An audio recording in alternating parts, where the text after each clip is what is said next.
All right, so we've mentioned Tennessee a couple times. So let's get Yeah. to the Vols. 10-3 a year ago, they lost in the college football playoff at Ohio State. And needless to say, do you think the first question that Heupel gets at media days tomorrow will be about his quarterback situation? Yeah. I think that's pretty safe. High likelihood. And I don't know. He's going to get asked about Nico too. Like he's going to get asked about life after Nico and how it was and how it's been, and I think all that stuff. 3 straight top 20 finishes for Tennessee. It's the first time that's happened in a long time. Like Heupel's done a really good job with this squad, man. And here's the most impressive thing. He's going to get asked about offense, and he's going to get asked about Nico, and he's going to get asked about Aguilar. But the biggest thing about Tennessee in last year getting to the playoffs was their defense. Like, by far, bar none. And I don't think the defense is going anywhere, Brent. Like, I don't think it's going to be as deep and have as much variety. But I think there's plenty of guys up front that I watched just wave in and out last year and get reps that I'm just like, yep, he's good. He's good. He's good. I think their defensive line is still going to be really good. Their defense is going to be good. I worry about McCoy and the torn ACL in January because that dude, you talk about playmaker and – you know, that dude was on an island a lot and made play after play after play. Like he was the one guy in the secondary you trust. Now, he tore his ACL in January. That's a long time away. Like spring ball, you see people come back. And so to think he's going to have a full 6 months, 7 months, 8 months, maybe it goes into the season a little bit. Like I think we'll see him this season, which will be big for them. But I think their defense is rock solid. And we can ask about their offense and their quarterback spot, so we can talk about that now. But I was more impressed than anything last year with Tennessee's defense, and I think it's going to take a little step back, but I still think it's going to keep them in almost every single game they play. Yeah, so big question number 2 for me was McCoy's health. Is he ready to go come season time? Because he's the second highest graded returning Power 4 cornerback in PFF grades. So let's talk about the quarterback situation, though. Do you think it's, and I've mentioned this before, do you think it's addition by subtraction? Okay, so let's break this down and talk about this because let's go Nico. Size, arm, has shown you the ability to make a bunch of different throws. Athletic ability. Those things are all better than Aguilar. Like, will you give me that? Like, those things are all upside, experience, all better in the system. Now, Aguilar, here's what I like about him. He can make the deep ball throws. He can make those big plays. He'll make those home run shots.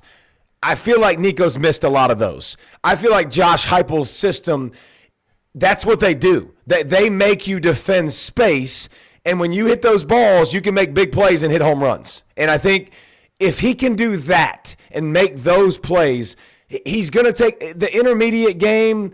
He's going to take a step back. The running game, he's going to take a step back. Dylan Sampson ain't there. The SEC Offensive Player of the Year. 4 linemen gone. Here's what I'll say about the linemen. They're replacing a bunch of guys up front. 4 of the 5. I'm not that worried. I didn't think they were that great. Like that's that's the thing about returning starters that I always think is like an asterisk. Like, okay, yeah, we're replacing returning starters and you don't have experience, but he wasn't that good. Like, he was the guy we had, but he wasn't, he wasn't a guy that I'm like, crap, like, oh, really missing that guy. And I would say offensive line-wise, they weren't great. But if they can't protect him and they can't run the football, one thing I've seen with Aguilar is he'll turn it over, Brent. Like, he'll make mistakes. And under pressure, he's not great. Now, that system, again, alleviates some of that pressure. And if he can hit those deep balls, Tennessee can still be very good and maybe take a step forward offensively as opposed to what they were last year. But I think there's a lot of things that have to go right with losing 4 or 5 linemen, SEC running back, offensive player of the year, top 3 wide receivers. Like, there's a lot going in the other direction for that offense. 25 turnover-worthy plays a season ago for Aguilar and a 32.6 passing grade under pressure. So to me, I put as a key player to watch is true freshman David Sanders Jr., who was one of the highest recruited, if not the highest recruited offensive lineman. That basically he'll start day one. He'll start day one. Plug and play. So like he's one for me that, all right, anytime you start a freshman at tackle in the SEC, it usually doesn't end well. Can he play? But the other question you brought up is one that I wrote down because it's a I know you're obviously not a baseball guy, but you do watch movies. So do you ever watch the movie Moneyball with Brad Pitt about the okay. Of course. So do you remember the point? We can't replace Giambi, but we can replace him in the aggregate.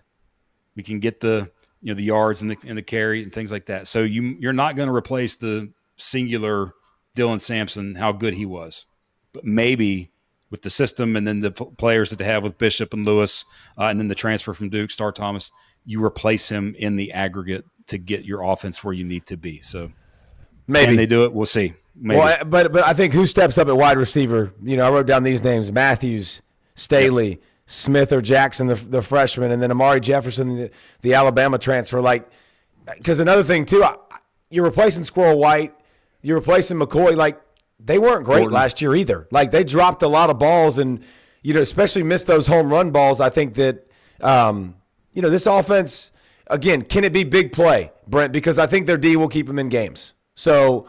Yep. That's what's, if I'm a Tennessee fan, I'm pretty excited about. Joshua Josephs, do you think he takes a big time leap here? Yeah, I do. I think he's going to get more PT, and I think he'll get more playing time.